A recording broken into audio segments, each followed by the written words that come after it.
Toledo encierra en sus calles y edificios parte de la historia de Fuensalida. Una historia que fue testigo de la importancia que Fuensalida tuvo en la ciudad que hoy es capital de Castilla-La Mancha y una vez lo fue de España. ¿Quién mejor que nuestro vecino Vidal para hablarnos de esos pedazos de historia, de nuestra historia, la de nuestro pueblo en Toledo, que quizás muchos de nosotros hoy no conocemos? Pues nos encontramos en el barrio judío, en la antigua calle real de la judería toledana.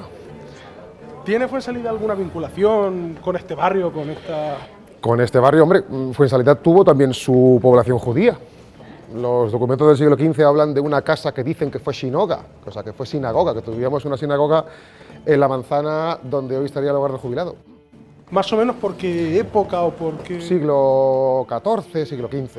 A partir de la peste negra fue cuando empezaron a hacer más masacres y más matanzas en las juderías, y muchas de las comunidades pequeñas también fueron terminando, incluso aquí también en Toledo. Pero también tuvimos nuestra pequeña comunidad judía. Y en esta plaza sí tenemos historia también. Hombre, estamos en la Plaza del Conde, estamos justo al lado de la iglesia de Santo Tomé, donde está el cuadro más famoso del Greco, que se llama El entierro El señor de Orgaz. del señor de Orgaz, pero el nombre antiguo era el entierro del conde de Orgaz. Entonces mucha gente todavía lo sigue llamando que esta es la Plaza del Conde por el conde de Orgaz, pero es la Plaza del Conde por el conde de Fuensalida.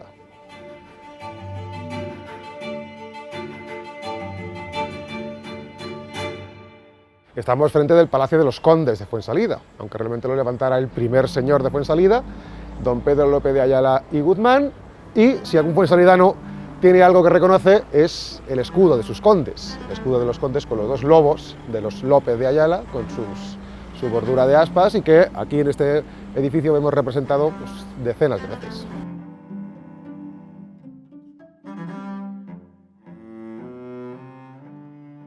Pues estamos en la parte quizá más impresionante del palacio, que es su patio, un patio de una casa señorial toledana, de clara influencia musulmana, de clara influencia árabe. Aunque parezca que es piedra, es todo yeso, es yeso tallado, es la técnica propia de los alarifes mudéjares, aunque toda la decoración es gótica, es una mezcla entre el gran edificio gótico que se está construyendo en esta época, que es la catedral, con esa tradición de inspiración musulmana que utiliza un material muy humilde, el yeso, pero que tiene un resultado pues, tan espectacular como el que veis. También toda la decoración de las carpinterías, si te fijas entre cada viga, ahí tenemos las tabicas con toda la heráldica que veíamos antes, de los Orozco, los Guzmán, los López de Ayala, los Castañeda. ¿Qué relación tiene el Palacio de Fuensalida que tenemos en la Glorieta con el que estamos? Este es un poquito anterior, este es en torno a 1440, 1450, el que tenemos en Fuensalida es principios del siglo XVI. El de allí es un poquito más renacentista, pero todavía bebe de esta cultura mudéjar, materiales muy sencillos, ladrillo, piedra, yeso.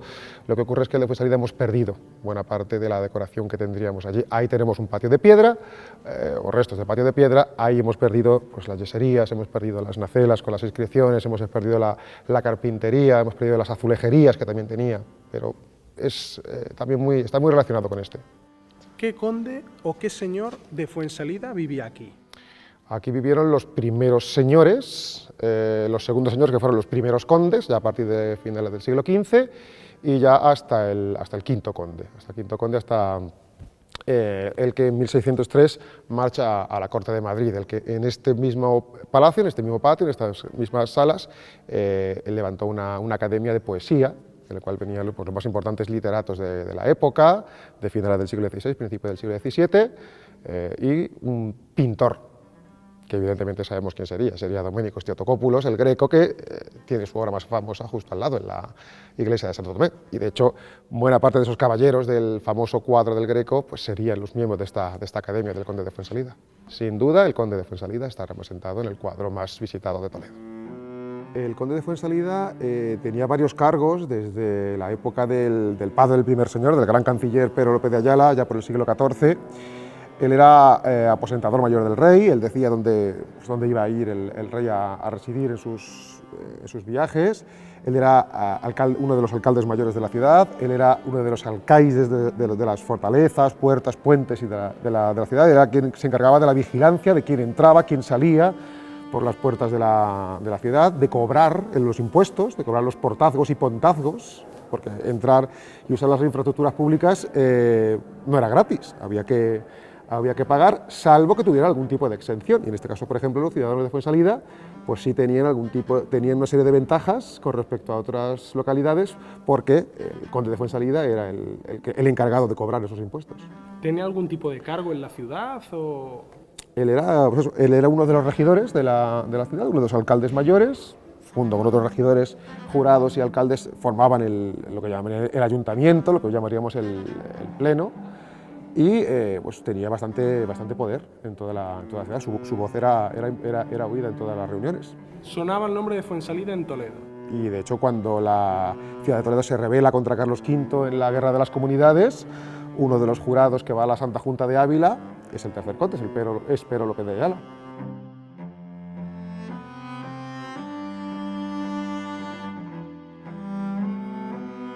Vidal, de todos los condes que hubo, de todos los señores, ¿cuál fue el más importante? Pues sin duda fue el cuarto conde, Pedro López de Ayala y Manrique, que fue amigo íntimo del rey Felipe II. O sea, el rey Felipe II correteaba por estos jardines junto con el joven conde. Él hereda con 10 años el condado de su tío abuelo, el tercer conde, y poco a poco va a ser uno de los más importantes diplomáticos europeos. Va a estar en las 4 bodas de Felipe II, tanto en España como en Inglaterra. Él va a hacer embajadas a Bruselas, a Viena, a Lisboa. Él va a estar junto al rey en la batalla de San Quintín, sofocando las revueltas de los moriscos en Granada. El rey le va a dar multitud de privilegios. Él va a estar en el lecho de muerte de Felipe II, pero no solamente alcanzó las más altas cotas dentro de la política internacional, sino que también fue uno de los primeros que se preocupó realmente del bienestar de sus vasallos. De hecho, en Fuensalida le conocían como Don Pedro el Benéfico. Él, por ejemplo, amplía el pósito de trigo para almacenar el trigo y venderlo a un precio razonable en épocas de carestía, para que la gente no muriera de hambre. Él crea el Colegio de San Pedro de Gramática para niños pobres, para que pudieran estudiar latines, y que estuvo en funcionamiento hasta el siglo XIX. Él hizo multitud de donaciones artísticas, como la arqueta de plata y ébano que se coloca en el monumento del Jueves Santo en la parroquia, y que estuvo incluso en el Museo del Prado, en esa exposición que se hizo sobre la figura de Felipe II. Y bueno, pues también hicieron bastante ampliación de los hospitales que había, entre ellos el Hospital de la Virgen de Nuestra Señora de la Concepción.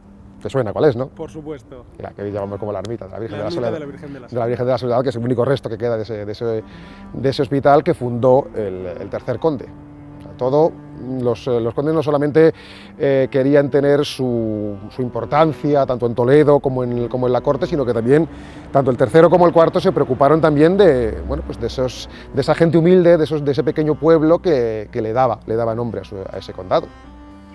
Felipe II y el nombre de Fuensalida están muy vinculados. Están muy vinculados. De hecho, Felipe II pues, también estuvo en Fuensalida. Él, cuando marcha en 1580 a ser rey de Portugal, porque él era hijo de Isabel de Portugal, la que muere en este palacio, él marcha hacia Lisboa, y el aposentador del rey, que es el que dice dónde tiene que dormir, pues dijo: pues majestad, vais a dormir en mi casa. Así que en una de las noches de camino de la corte a Lisboa, pues durmió en Fuensalida, evidentemente en su palacio, en el palacio de los condes de Fuensalida, y bueno, al menos por una noche pues fuimos la capital de ese imperio donde no se ponía el sol.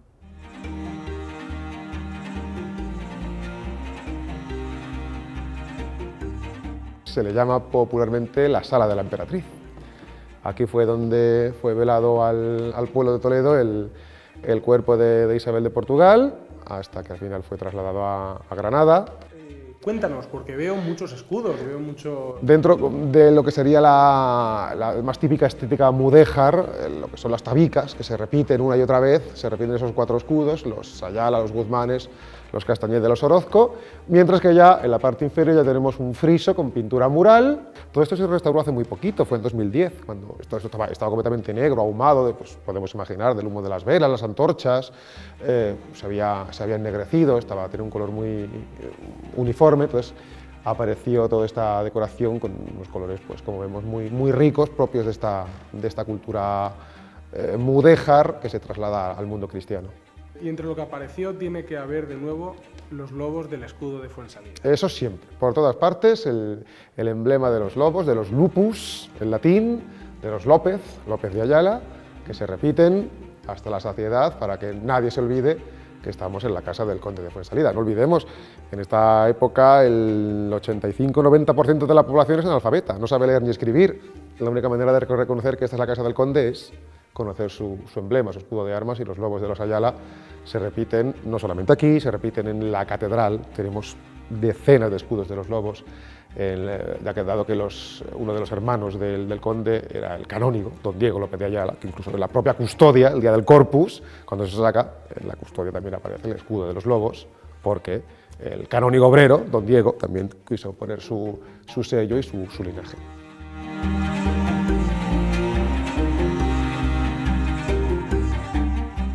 Pues este es el escudo del cuarto conde, de don Pedro López de Ayala y Manrique, que fue caballero de la Orden de Santiago.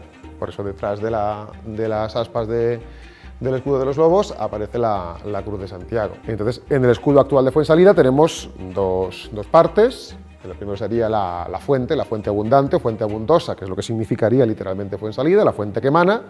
Y en el segundo estaría pues, este escudo de los López de Ayala, los dos lobos pasantes sobre un campo de plata y esa bordura de color rojo con 8 aspas de oro.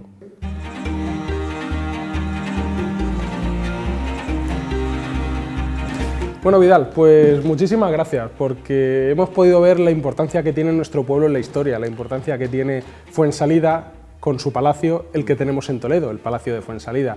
Te agradezco que nos lo hayas podido explicar, que se lo hayas podido explicar a todo nuestro pueblo, a todo Fuensalida, porque al fin y al cabo esta idea surgió un día que yo vi este escudo, que hablé contigo, y quién mejor que tú para poder explicarnos a todos los fuensalidanos y fuensalidanas la importancia que ha tenido Fuensalida. Pues gracias a ti por la invitación de poder mostrar este magnífico palacio a todos nuestros paisanos, porque bueno, yo siempre intento a todos los turistas que vienen a Toledo darles la importancia que tuvo Fuensalida, no solamente la historia de Toledo, sino la historia de España, y también pues darte las gracias de que mucha gente de Fuensalida pues conozca esta historia que a lo mejor pues muchos desconocen o ni siquiera suponían que pudiéramos tener conexiones tan claras con edificios tan emblemáticos como este.